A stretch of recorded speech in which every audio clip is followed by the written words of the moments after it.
pasteur Mike Kalambai papa toyebi kozaka papa ya bana ebele toye vers yo kosenga yo pardon ndeko wana ayebisi biso ke asali abandi makambo na ye na 15 ans ntango azalaki na 15 ans et puis aye kokutana na pasteur Mike na ntango akomi na 17 ans mais lelo aza na 39 ans pasteur Mike ayaki mpona kozwa soi-disant kozwa kisi oyo ebatela carrière pastorale na ye mais soki tolobi tozongisa pasteur Mike 22 ans passé poko banda 17 ans ti 39 ans ezopesa biso 22 ans d'écart soki tozongi 22 ans passé ya pasteur Mike Kalambai donc na année 2000 tozomona ki azalaki na Narcisse de Saron bazalaki ensemble na ba papa Nabiso Thomas Lokofe. Donc pour nous le azalaki pasteur te, c'est impossible à que vous qui si pour nous la maramnae pastorale. Je pense ici ndeto fandi boy à part la famille presse Otozali, il y a la famille biologique, il y a ndeko Nabiso Taylor Oyo Aza siko na makala na place à passer. Puis pour na pasteur Mike vraiment oyebi que le pardon libère. Tout ce qui s'est passé makambo belé passé dans le monde concernant basali ya ndenge na ndenge ça se passe aux Zolanda na makambo etaleli manager oyangai Taylor Mulumba je viens humblement demander pardon parce que le pardon libère.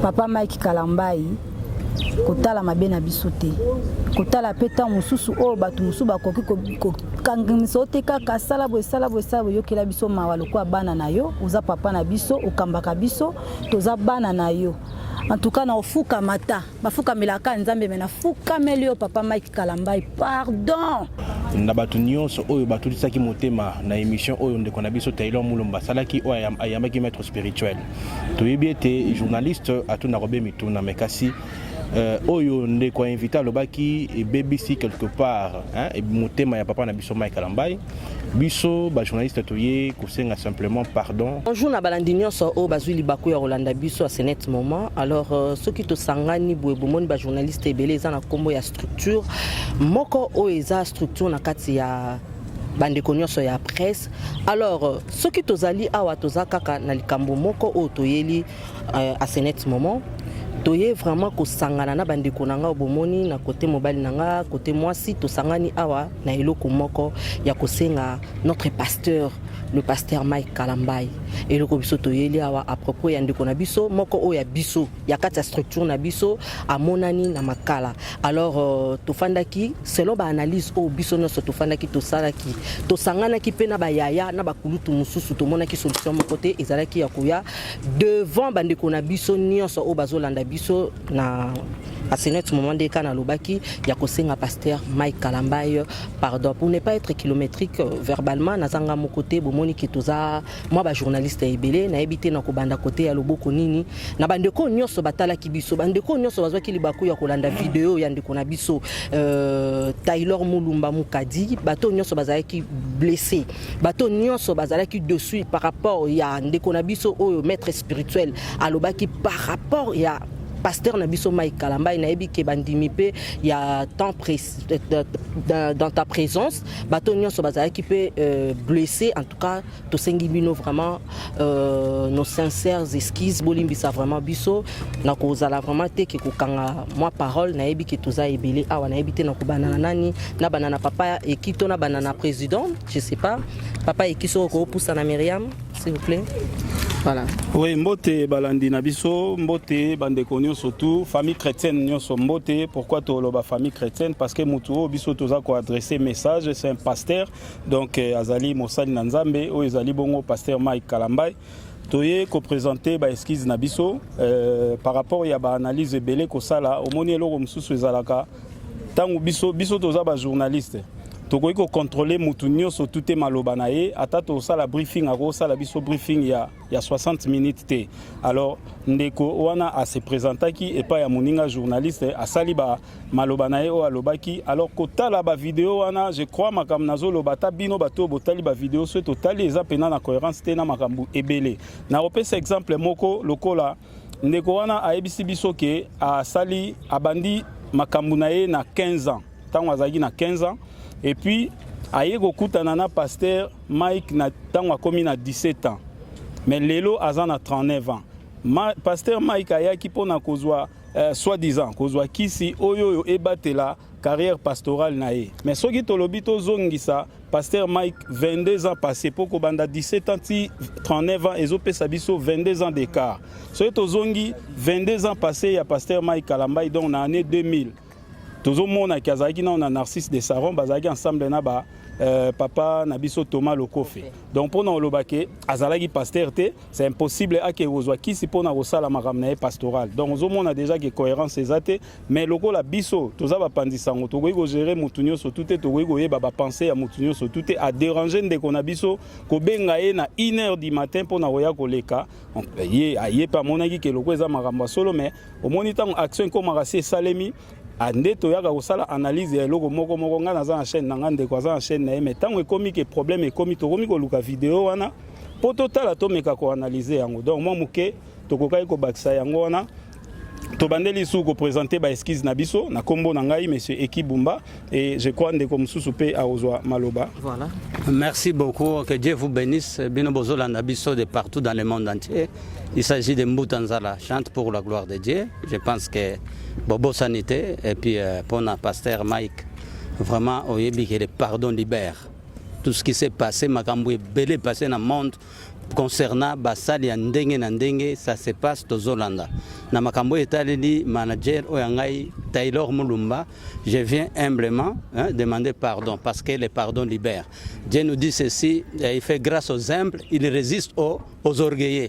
Donc moi je pense que Ndenge Tosimine, c'est pour la gloire de Dieu et toucher mes thèmes, il y a Bandeko Nyonso Bazolanda Biso pour faire preuve que nous sommes réellement Banananzambe. Et c'est ce qui fait que nous sommes les enfants de Dieu. Que le bon Dieu vous bénisse abondamment. Merci d'avance à tout le monde qui nous suivons, d'espoir de partout. D'accord. Myriam, on va le président Natadi. Moi, c'est Aloba. Bon, merci. Internet, tout Bozolanda Biso. Donc, local Bosso, tu es dans commune Kitissa.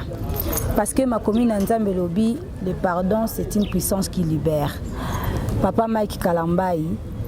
Kotala mabena bisote kotala peta mususu o batu musu bakoki ko kangimisa te kaka sala bo yokela biso mawalo kwa bana na yo uza papa na biso ukambaka biso toza bana na yo en tout cas na ofuka mata bafuka milaka nzambe mena fuka melio papa Mike Kalambai pardon limbisa biso to abana na yo ya kolobeze belete ya kobakisa en tout cas to senga ka pardon kimana donc na okapasi mais papa limbisa biso. Merci. Voilà. Merci, merci. Je pense que il y a mes confrères Baoutou Loba, consoeur Nangape Balobi, justement, pour nous ça par rapport au Bango Baoutou Koloba, l'humilité précède la gloire. Comme Bible était à Kabiso, je suis sûr et j'en suis sûr, le pasteur Mike Kalambai a été à pardon na église naie. Je sais que pardon na biso o tokosenga et kokoya likolo ya mabanga te. Kota la gauche droite te papa Mike Kalambai. Kota la o batu bakoki koloba te koyoka o mutu moko akoki kobenda yo na côté te. C'est lui qui est là-bas, c'est ton frère. Je sais que le pasteur Azan a besoin ya konuire ndeko o donc Aza na prison te. Mais kofanda na yewana, il y a que le nom, il y a pasteur Mike o ezo kotangama. Nous sommes réunis comme ça justement pour na koya liboso na yo lokola bana o babunga 15 là, ils ont allé trop loin. Il y a objectif na bango mais lorsqu'ils ont reconnu que nos papa azaka papa ou ceux qui na sali mabe face à papa na koya kana fuka mapona senga pardon, doye ko sengo lususu pardon avec un cœur joyeux et plein d'amour au nom de Dieu que vous prêchez, que vous êtes un papa ou derrière bino bozali na bane belé to sengio pardon. Nous savons que bakande zali babiloko nyonso bozo komona na baetando ike même là nous apprenons que bazoko benga awa ke ba journaliste ba ke sala ba marche ba journaliste bazo po ba buka ba journaliste bazo po ba sala boye papa Mike wana bazali baeo bazoko luka ko bebisa motema na yo. Je pense ici ndeto fandi boye à part la famille presse otozali, il y a la famille biologique, il y a ndeko na biso Taylor oyo aza siko na makala na place à passi soki ke non eza na bateau ba ko sala marche peut-être famille et qui kozala parmi batouana mais loko la famille naie ezate et poussani pembe no pour nos senga pardon trouver place mo buina mutima no papa Mike le pasteur Mike limbisa biso même les émissions oignon so donc salemaki je pense que la corporation na biso na structure na biso to luki moyen ya koluka moyen to sécuriser ngo to luka moyen babilo kwa nyonso eme kwa kolongwa to luka ka to laver image na biso o nyonso akoloba na komba Taylor hormis bae oyo moni awa sincèrement même biso moko to koluka moyen to landela ye ce qui mutu a besoin à réclamer likamu ye a sala na marque na ye au nom et non na kombo ya Taylor parce que Azoko se retrouver dans Makala par rapport à la situation à le pasteur Mike Kalambay. Nous demandons seulement pardon au nom de Dieu, pasteur Mike Kalambay, trouver place Limbisa ba frère Nayo parce que Mabé déjà les a consommé. Merci. Merci beaucoup. Tous appelés président après président Nabiso tous appelés de Konabiso Brad Bumba président. Voilà, na pesi bino mbote bandeko nyonso bakolanda biso na bisika nyonso na mokili mobimba. Na ya mona banda na kosenga na batu nyonso oyo batulisaki motema na émission oyo ndeko na biso Taylor Mulumba salaki oyo ayambaki maître spirituel.